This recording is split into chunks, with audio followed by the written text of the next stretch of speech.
And good morning, and welcome to another edition of the Kitchings Table. I'm your host, Earl Kitchings. Joining me is my co-host, Ronline Cannady. Good morning, Ronline. Good morning. Good morning. We are here on WBISLP, Awesome Radio 106.9 FM, and want you to know that you can always follow us on their website and click on their availability to listen to the show. You can also catch us on YouTube, Facebook, Roku, and GPAC 23 if you want to see us on a taped edition of the show. So, Ron Lee, we're still in Black History Month, and today I think it'll be kind of interesting to talk about what our topic is today because it relates to what today is. And today is what? Yesterday was President's Day. Okay, yesterday was President's Day. And today we're going to talk about Black men and women who have had some direct connection to the office of president here in the United States. And it wasn't until maybe, I guess,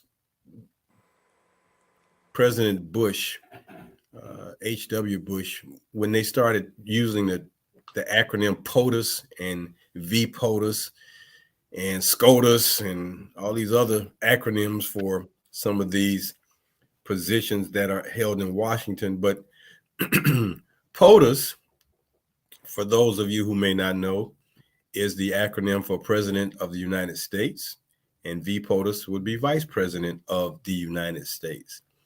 And today we're going to talk about those individuals who happen to have impacted those positions. And I think you're going to be surprised with a couple of the names we're going to speak about today because they don't often make it in our history lessons. And man, in a day and time where history is making history, especially in the state of Florida, where you have a governor who is so concerned about the education of children that he's wanting to marginalize it to the point where it's almost eliminated. I had this thought the other day, Ronline. Well, you can marginalize it, Mr. Governor, but as long as a parent has access to a computer and the internet, you can't do one thing about it. Yes, I am with you on that. However, because we are not in control of the internet, it goes back to what we've been talking about. It's best to have those books into your home. When I looked at our superintendent here, Diana Green, where they were ordered to every box up every book content they had in those classrooms, and they And had the media center. at And the media center. so it wasn't the classrooms. It was both. Okay, They and had the to box it all up. right so it's like, as I asked before, how did the books get there in the beginning? They had to be approved from the start. At least that's what my thoughts are. And you can correct me on that because you are a part of the school system, so firsthand what happens when a book enters the classroom. You all are not bringing the books in. Is that correct? You are not bringing the majority of the books in. Okay. I think when, for instance, a book has been vetted already, it may be vetted from a few years back, and uh, you may bring that book that has been approved into your classroom. Then that is a book you do bring in. So if you say, for instance, you were at a different school and the books you used to have in your classroom are not there when you go to a different school, then you do bring in uh, books, Okay. but they're books that have already been vetted and approved. Okay. So I'm correct in my thinking that it's not that teachers are bringing in their own books. No, But no. okay, all right. Yeah, it's So not something that they're bringing from home uh, directly to the classroom. That I don't think is allowed. okay, all right. So as you said, to be censored on that level, and of course, the civil rights, the constitutional rights, all of that plays a part as you know the our governor crossing those lines. So it goes back to literacy again, as we've talked about, of having your children's books at home and making sure that if you're not reading them to them, that you are having someone to read them um, to them until they're able to read for themselves and get an understanding. Would you agree Well, with? I would agree with that, and that is something that most families, especially young families, need to work on. I know it's difficult to build a library at home because if you don't purchase the books, then the books are absent from home and they're not there. So it's something that needs to be worked on a, I guess, an annual basis. And if you can't get to the library to check out books, you're even more deficient. So, but it's interesting you say that because the segue to what this governor is doing leads to what we're going to be talking about this morning indirectly, and that is the position of President of the United States and Vice President of the United States. And we're gonna start with presidential candidates who were black men and women who were candidates. And we've only had one that went on to become the president. But when we talk about presidential candidates, since I put on my notes 1900, but really we can go way past that and say presidential candidates since 1970, yeah, to be more exact. Mhm. And there is a list that of 5 individuals who felt so compelled and so moved to want to run for the highest office in America. And because these individuals made that decision, for those of them who really, really got into the process of campaigning, it did make them a known figure, and it also brought some other heartburns that come along with running for this office because at that level, it seems there cannot be a race at local, state, federal level unless, as they say, some dirt is tossed out or thrown about an individual who is running for office. But our first presidential candidate, who was an African American, goes all the way back to 1972, 50 years ago. The Honorable Shirley Chisholm of New York placed her name in nomination and candidacy for the presidential office of the United States of America. And I must tell you that at that time, being a senior in high school, that really it made the radar, but then again, it was under the radar simply because I don't think a lot of people really took her serious, even though former Senator Shirley Chisholm was a very serious woman. But I don't think people took her candidacy serious, Ronline. I think you're right. At that time, I was a little girl, and I do remember hearing about her, and I remember seeing her on television a few times. And as a little girl, you are always thinking that the person is, when they're saying exactly what they mean and meaning exactly what they say, it's misconstrued as being mean. Right. However, um, as I got older and learned about her, I realized no, she was direct to the point, and she meant what she said, you Right. know. And I would have loved to see her walk into her calling of the president of the United States. I would have really loved that. Um, and to know that she made her mark, but I think we missed the gym. What are your thoughts on that? Well, I'm sure we missed out on her knowledge, her wisdom, her vernacular for doing things the way she did it. But I also think that timing is everything. And when you look at when she decided to run for president, it was not very long. It wasn't even 10 years after the Voting Rights Act for Black people had been passed and the Civil Rights Act had been passed by President Johnson. So that was a very bold move by a Black woman at that time. But Yeah, that's who Shirley Chisholm was. She was bold and she was very impactful.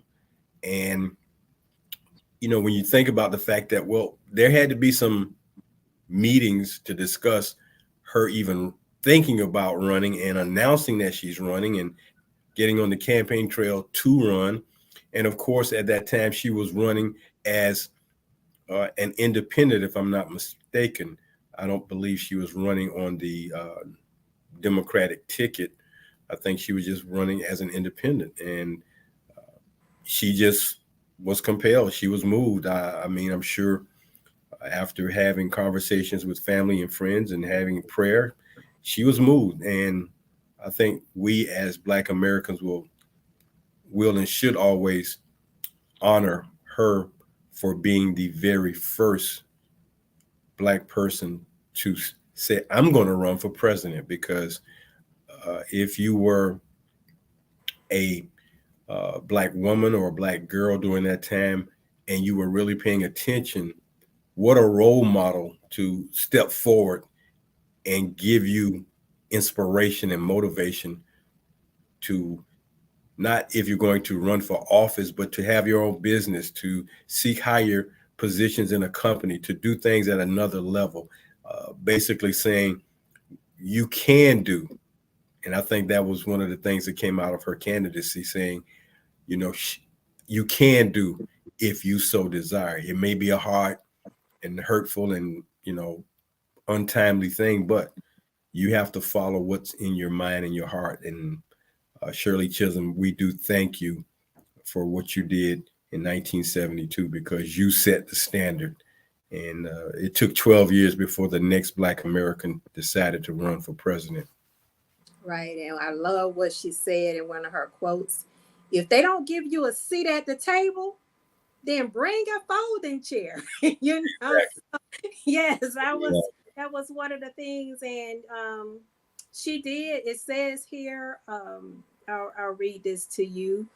Um, it talked about that she became the first Black candidate for a major party nomination for president of the United States and the first woman to run for the Democratic Oh, nomination. okay. Okay. She did run as a Democrat. Okay. She ran as a Democrat. So, I mean, and let's talk about something right quick, since we're talking about literacy as well. Would you say that Shirley Chisholm read a lot of books to get where she was? I would say she read a lot of books, yes. Okay. All right. So, therefore, we know that we have to keep expanding our knowledge. Is that correct? Expanding knowledge so that you might gain wisdom is an ongoing, everyday process. Absolutely. Absolutely. So that's thank you, Shirley Chisholm, for what you have done and how you have set the stage. So it woke up something in me as well. Just, no matter how many times you get kicked, you have to still stand. You have to still find the strength within yourself in order to stand. God gives it to you. And so it's like, okay, in her case, she said if you can't, get find a seat at the table, you bring a folding chair. So in my case, when I don't have the strength to stand, I need crutches and canes, Right. to Right. stand tall. Well, the Japanese proverb puts it this way: fall 6 times, get up 7 times. Yeah. So, uh, because you fall down or because you fail, doesn't mean it's only permanent if you let it be permanent. If Hmm. you fall down, you stay down because you choose to stay down, not because you choose not to get up. So Yes. that was, I believe, what Shirley Chisholm did. And again, when you think also at the time of how many House of Representative members were black during that time, there were definitely no black senators at that time. I think if there was a black senator at that time, that might have been Representative Edward Brooke out of Massachusetts. He may have been the only one who was a senator. So she, like I said, she set the bar very high and made a statement. And I'll tell you another thing that Shirley Chisholm did by, even though she probably had already set this tone, but she set the tone where you're going to give her the utmost respect, because in reading, you learn a lot of different words. Hmm. Hmm. And sometimes a word can be said to you that you have no idea what the definition means. And it may sound like a pretty word, but if you go look it up, it's a word that cuts you deeply. And this is probably one of the things that she did in order to get respect, because you can't fight people who know words that can just make your head spin. So Shirley Chisholm, again, thank you. 12 years later, I think one of the most iconic individuals to ever be known for running for president, especially as a black person running for president, did not have any political experience, never served in a political capacity. He was a minister by trade. He started an organization that reached out to change society in a lot of different ways. And one of the things that Jesse Jackson did was create an economic presence of what's going on. He made people aware that uh, power is in economics, and if people don't want to serve you or give you what you want or do for you, then you stop spending your money at those places. So Jesse Jackson, the Reverend Jesse Jackson, ran for office twice, and there used to be bumper stickers and things of that nature that used to say "Run, Jesse, run," Hmm. and he did. But again, the timing of him running for office, and again the timing of this country at the time he was running for office probably just did not suit who he was as an individual, because he definitely brought that economic aspect to the table. And when he started telling you to stop spending your money here and there, and people will do that, it got the attention of corporate America. So 1984, 1988, the Reverend Jesse Jackson out of Chicago, and I'm making a point about saying Chicago, out of Chicago, Illinois, ran for president. Yes. Now I was present for both of those ballots. I was a new voter Okay. at that time, and I couldn't wait to vote. I remember hearing about the rallies, and I wanted to go to a few of them myself, and just watching him on TV and just joining in with. At that time, God rest her soul, she was my Sunday school teacher, and she was one of the people that were out there signing us up to vote, and she was a new activist herself. And I just Right. remember just, going door to door with her and talking with people. And, she will always end it with Jesse Jackson's quote, "We have to keep hope alive. We have to Yeah. keep it alive." So, Yeah. um, Jesse Jackson, he kept hope alive. And here we are today, with the successes that we've seen. You know, Right. I'm sorry that didn't work out for him, but with him doing the things that he has done and keep doing, he's still paving the way. Well, and this is something we can touch on real briefly. Although people run for instance, the office of president, it may not work out for them to win, but what it does is give them name presence, name recognition. And when you have those two things working for you, your name will precede you in different environments. So uh, he did not win, but I tell you, his presence was so large that his coalition, and we must mention this, the Rainbow Coalition. Here's a black man who wanted his coalition to be totally inclusive of everyone.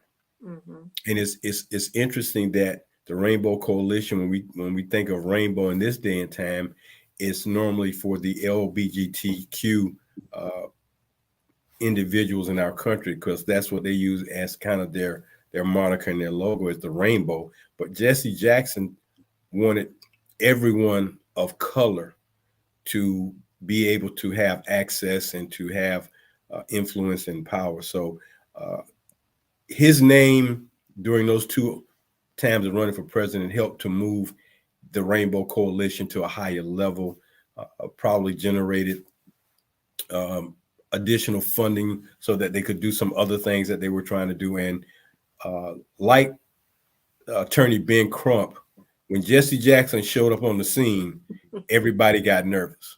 Mm-hmm. Everybody got nervous because Jesse would call you out. He would point out things. He would say things. And, if he ever said, we're going to, don't buy this or don't spend your money there. And it happened, Ronline, people don't really think about it, but when you say 1%, they lost 1% of their total income, and you say, well, that's not a lot. Well, 1% is a penny on every dollar. So when you're talking about millions of dollars and you say 1%, that makes a big difference. It does. It Yeah. makes a huge difference. So 1% of $1 billion is $1 million. Mm-hmm. So you think about that. But And if that $1 million keep being missing oh yeah, quite often. quite often. I mean, So I mean, because if you used to having that extra bit million, and all of a sudden it's gone, then you got to make some adjustments. Yeah. So he was influential in doing the things that he did, and again, working based out of Chicago, not New York, not L.A., but out of Chicago. It made a difference, and it got a lot of people engaged. So Jesse Jackson, Reverend Jesse Jackson, we thank you for being a champion to want to go out and say you're going to run for president. You want to lead the country. So thank you for those two times of running. Uh, and ironically, they were done. He was running in Olympic years, as most times we are doing these presidential nominations and elections. They're doing the Olympic year, so you tie some things that's going on during the Olympics with what's going on as people are running for office. So those two individuals. So 12 years between Jesse Jackson and Shirley Chisholm. But then the next lady, and I'm gonna let you speak on both her and uh, the next female. There were two females who ran for president, kind of back to back. And again, one female, if I'm not mistaken, came out of the state of Illinois, if not Chicago. I'm gonna let you talk about those two women black women who ran for president. Okay. So Lenora Branch, Falani, uh, she was one. And in 1988, she ran for the presidential election. With Under, Jesse. say that again. With Jesse. With Jesse. Okay. Uh, and she was under the New Alliance Party. I had Hmm. never heard of that before. Right. And she became the first Black woman and the first African American to achieve ballot access Hmm. in all 50 states. Right. Now, I thought, I thought that this automatically happens in all 50 states, but I'm finding out based on what I read there that that is not true. So, Right. can you elaborate on that? Well, the political system is just that. It is a system, and you have to qualify. Okay. And if states have specific things for candidates to be on the ballot in their states, and if you don't qualify or you don't submit or whatever the process is, then you won't be on that ballot. All right. It's pretty as simple as that. I guess it's just that simple. So because she was not of one of the two major parties, and that might have been the biggest thing. You're not one of the major on the major party's ticket. So as an independent or a new alliance, they don't recognize you, and that was probably be the biggest thing because she came from an independent. She wasn't a Republican or Democrat. You know, Republicans, Democrats get on the ballot automatically. You are a third party. You got to apply, or you have to be recognized or given approval. So, but because she was able to get that, that made a difference. Okay. And what I read here, even though she was not on the major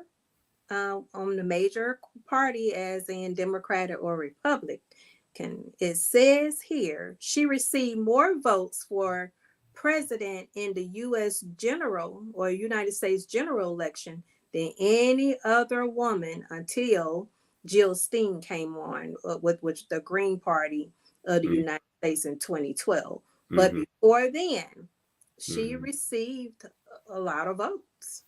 Right, right. So Okay. she made her mark. She took a stance and put it out there, and so she ran in '88 and then again in '92. So she is a pioneer of sorts. Then the next lady. Okay. And well, before I go there, I want to talk about one of her quotes. She said, "What's important to create a world that supports everyone's development and not just the wealthy?" So I took heart to that. And then I looked at another one that says, "The goal of therapy is to help people grow in self awareness and self esteem." So, with the history that women have had trying to climb um, that ladder for presidency, it takes a lot of grit. It takes a Mhm. lot of grit. And Shirley Chisholm, just going back to her, she is the first pioneer of what that grit looks like. Yeah, she is. So, to go to look at what it takes today with all of the political slinging, if you will. I am so thankful that we have women that are on that battlefield that understands you can't quit, and I want it to be to the point where we just don't know the meaning of quitting. We have to keep pressing towards that mark in order to make a difference if that's what we intend to do. All right. All right. So the next person is Elizabeth, is Carol Elizabeth Mosley Braun. Now, she is a former senator and American diplomat, politician. a lawyer who represented Illinois in the United States Senate from 1993 to 1999. And she ran for president for that office. And so I really didn't know much about her, but what can you tell us about her? I see that she has done a lot of things. She was the United States ambassador for New Zealand. Well, you got to think about who was the president at the time. She not only served as a senator, but as an ambassador. And if I'm not mistaken, that would have been maybe during the time of Bill Clinton, if I'm not mistaken. She ran for office of president in, I guess, the 2003 or the 2004 campaign. Let's see. Yeah, Yes. Mm-hmm. 2004. It would have been 2004. So Mm-hmm. she was a dynamic legislator. Like I said, out of Illinois. I want to say she was out of Chicago, and she did a lot of work during her time in the Senate and in Congress. So she made herself known, and again, by her stepping out to run for office, it got her more name recognition. And she was just a very astute individual who was working for the betterment and the quality of life, not only for the people in Chicago and Illinois, but throughout America. So she has her place, and we're thankful that she did seek to run for the office of president. So, you out of the five individuals that have done this who are Black Americans, three of them have been women. And some 30 years after Shirley Chisholm did it, Carol Mosley Braun did it, and we are thankful for them. And then 5 years after the senator from Illinois ran for president, another senator from Illinois ran for president, and I think we've all become very engaged with knowing who that person was. Okay, but before we announce that person, go ahead and um, do our break. Well, thank you. You are listening and watching the Kitchings Table here on Awesome Radio 106.9 FM WBIS LP. Always glad to be with you. I'm your host, Earl Kitchings. Joining me is co-host Ronline Cannady. And every Tuesday morning at 10 a.m. here on WBIS LP, you can catch us for the Kitchings Table, where we talk about a myriad of things and subjects. And, it's no holds barred. We don't pigeonhole ourselves into any one particular topic. It's just kind of what we're feeling at the time between today and next Tuesday. What happens? A lot of things happen. And we want to stay current as much as possible, but also give you information about things you may not know about. So we're happy to be with you every Tuesday morning. So, Ronline, tell us about that next senator from Illinois who became president. Okay. All right. So before we move on to that, did I mention that Ms. Braun also um, began her campaign for mayor of Chicago And um, when was this? back in 2011 for the 2011 election? Okay. Okay. And it says she was the first African American woman elected to the U.S. Senate seat, the first African American Mm-hmm. U.S. Senator from the Democratic Party, the first Mm-hmm. woman to defeat an incumbent Mm-hmm. U.S. Senator in an election, and the first female senator, U.S. Senator from Illinois. And it says in January 2023, she was nominated by President Joe Biden to serve as chair of the United States African Development Foundation. That's an organization I never heard of before. Well, Carolyn Mosley Braun is still relevant when the current president can go back and draw from the pool and pick her because of her work and because of who she is. That says a lot about her when the current president can go back and call your name out and you're still relevant to the process. So, yeah. Okay. All right. So now, are we ready to talk about, well, my next person um, who I really want to give homage to is Horace Julian Bond. If Uh, it wasn't hold on. You didn't talk about the 44th president. You jumping ahead. for, You didn't say anything about the 44th president. You all brought up right. you brought up Oh, something else about Carolyn Mosley Braun, and now you want to jump to the vice president, and you just gonna overlook Barack. I'm not gonna let you do that. I'm not gonna let you do that. How you just gonna jump over Barack? I mean, the president, Mr. President, two-time president, former senator of Illinois, yes. after Then went Carolyn Mosley to Braun. right, and You then know, went on to the U.S. Senate. oh, Yes. thank you. I mean, we don't get too many senators who are black, and you just not gonna just jump over Barack like that. So you go back up. We'll get to Julian Bond before we end this, but you back that up and go back and talk about the 44th president because um, some 20 years after Jesse Jackson made his effort, who was from Chicago, Barack Obama, who is from Chicago, ran for president and became the 44th president of the United States of America. Not one time, but two But times. sometimes. Okay. Peace. Okay.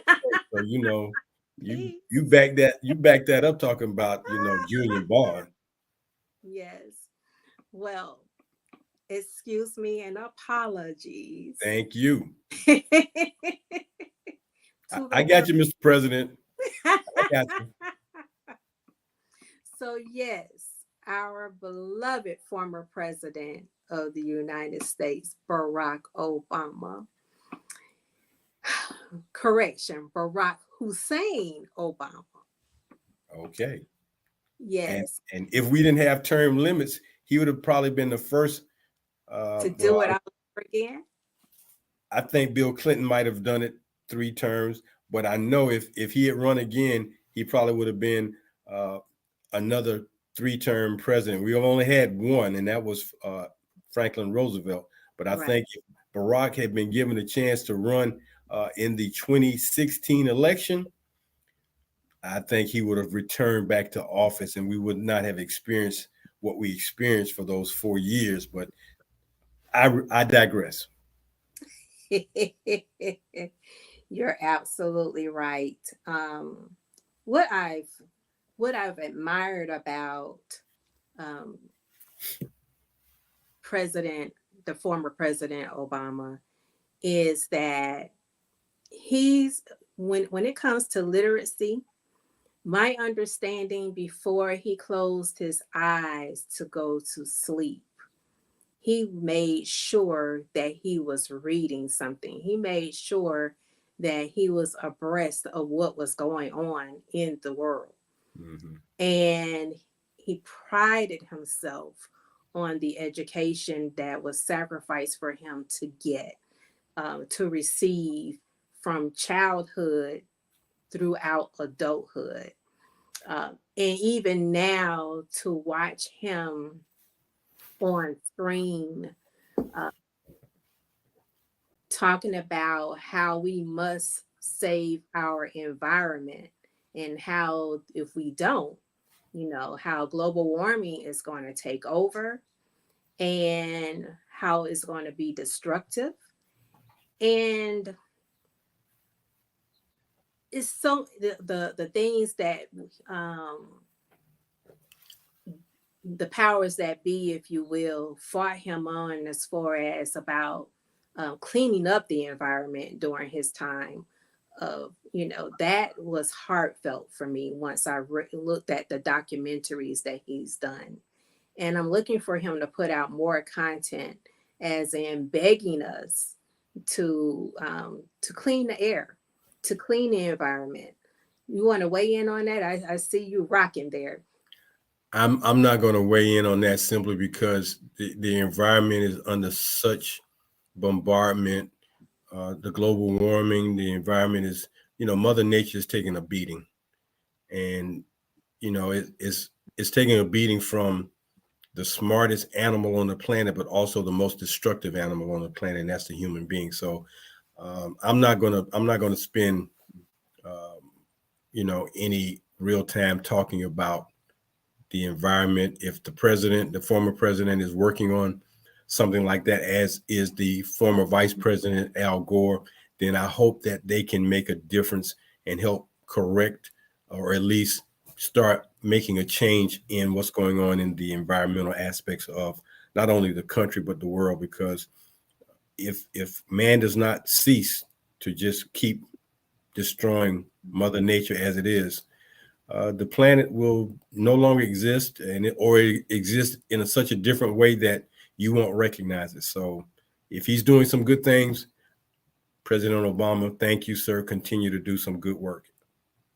Yes, I definitely agree. My heart just went out of, even my um, just thought process of how I felt about things years and years ago because I didn't understand. But to see it now Mm-hmm. is very hurtful, and I hope. But it seems to me though the young people that I've been speaking to, they are paying attention to what's going on, and I do hope that it will impact them in such of a way to where they will not sit by and not do anything. It was just like you were talking about when we were talking about Ben Crump, when you say, I hope every little black boy and every little black girl will say, when they say, well, who you want to be when you grow up? That those two people will be someone to emulate, to be able to carry their mission forward when they're not able to do it themselves, or to stand along with them in order to carry that baton on. Well, the one thing black children will never be able to say in this day and time, they won't ever be able to say there's never been a black person to be the president of the United States of America. So that particular uh, bucket list item got scratched off, and we can move on. Uh, and the other bucket list item, a black vice president, that got scratched off too. Yes, and a So woman at that. okay, so moving segueing over to the vice presidential nominees, I'm gonna talk about uh, the first two, and I'm gonna let you talk about the last two as we get ready to close out. So, vice presidential nominees and candidates since 1872, and did not know this until you sent me the information. But the great Frederick Douglass was the vice president of the United States in 1872. They don't talk about that. They don't mention that. Frederick Douglass was a very, very strong uh, activist. He was a strong abolitionist. He was just a strong individual, and he made himself so popular and so powerful during the time of President Lincoln and during the times of the Civil War. He was a free man that um, he got to be. He became elected vice president of the United States in 1872. Started his own newspaper. You name it, he did it in a time where all the things that we have today for technology and things were not around. So Frederick Douglass became the first black vice president in 1872. Now, the next gentleman, he was a remarkable young man out of the state of Georgia. And when Shirley Chisholm was on the scene in 72, he had already been on the scene in 1968. He had already been on the scene in 1968. At the age of 28, in 1968, Julian Bond was nominated for vice president of the United States. Julian Bond was a House of Representative and senator out of the state of Georgia during his time that he served in office. And you may ask, well, why what was the reason he didn't get on the ballot? Because the Constitution states that in order to be on the ballot to run for office at the highest level, you must be 35 years of age. So when they nominated him, he thanked them and respectfully declined because he was too young to go on the ballot at that time. But Julian Bond was a powerful man during his time, very articulate. He did a lot to help move the progression of the NAACP. And I can say I was a witness to that when I lived in Atlanta, knowing that he and many other Black politicians in the state of Georgia and in the city of Atlanta really were moving some things along during a time where the first Black mayor of Atlanta came along, the Honorable Maynard Jackson. And to me, Maynard Jackson is probably the creme de la creme of mayors, bar none. Maynard Jackson was articulate. He was well versed. He was a very knowledgeable man about economics and things of that nature. And I always tell people the story about him being in office as the mayor. When he spoke, it was like E.F. Hutton was speaking. Everybody was listening. They just paused because he was just that articulate. So between Julian Bond and Maynard Jackson and many other people during that time of the 70s, they made a lot of things happen in Georgia. So Julian Bond was an outstanding person. Yes, and thank you so much for that because I had no idea about him, and I'm just sorry that he's no longer with us because I wanted to know, like, okay, it sounds like to me he's still young enough to run, and then No. let me know that he was no longer with us. My heart just was like it broke in pieces Yeah. for and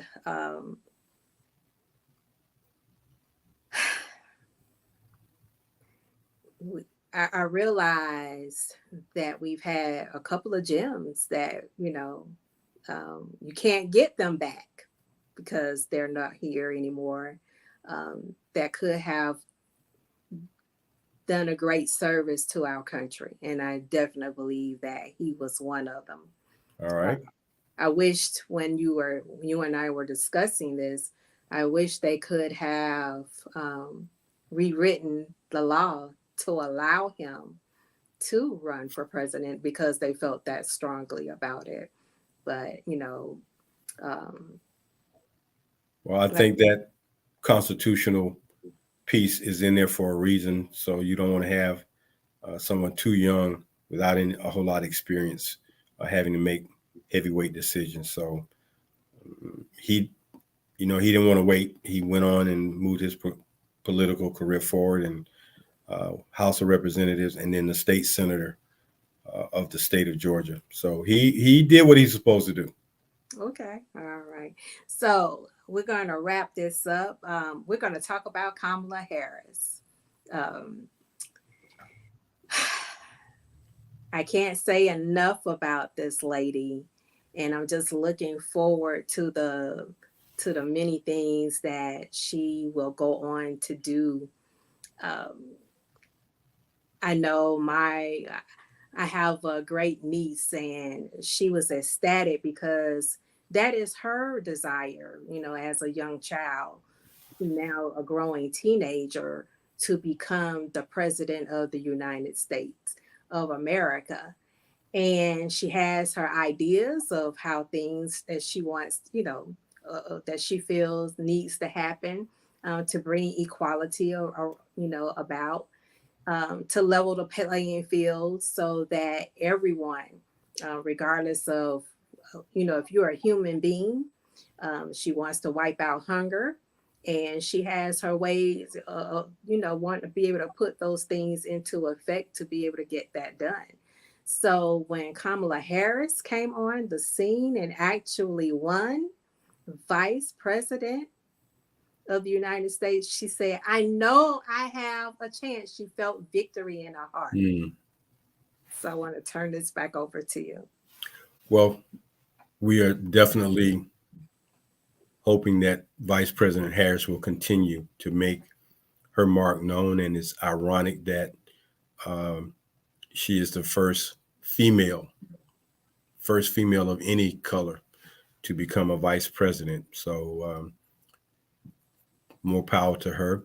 One other person that I would like to just give recognition to was Juma Baraka, who also was nominated for vice president in 2016. Um, so we want to make sure we mention that. Well, Ronline, it looks like before we can get started real good, the time hits us. So that's going to do it for our show today here on the Kitchings Table. Again, I'm Earl Kitchings along with Ronline Cannady. Always check us out here on Awesome Radio, WBIS LP 106.9 FM, Roku, YouTube, Facebook, and GPAC 23 on Tuesday mornings at 10 a.m. Until next week, for Ron Lee Cannady, I'm Earl Kitchings saying so long. And as always, do something good for somebody else today. Take care.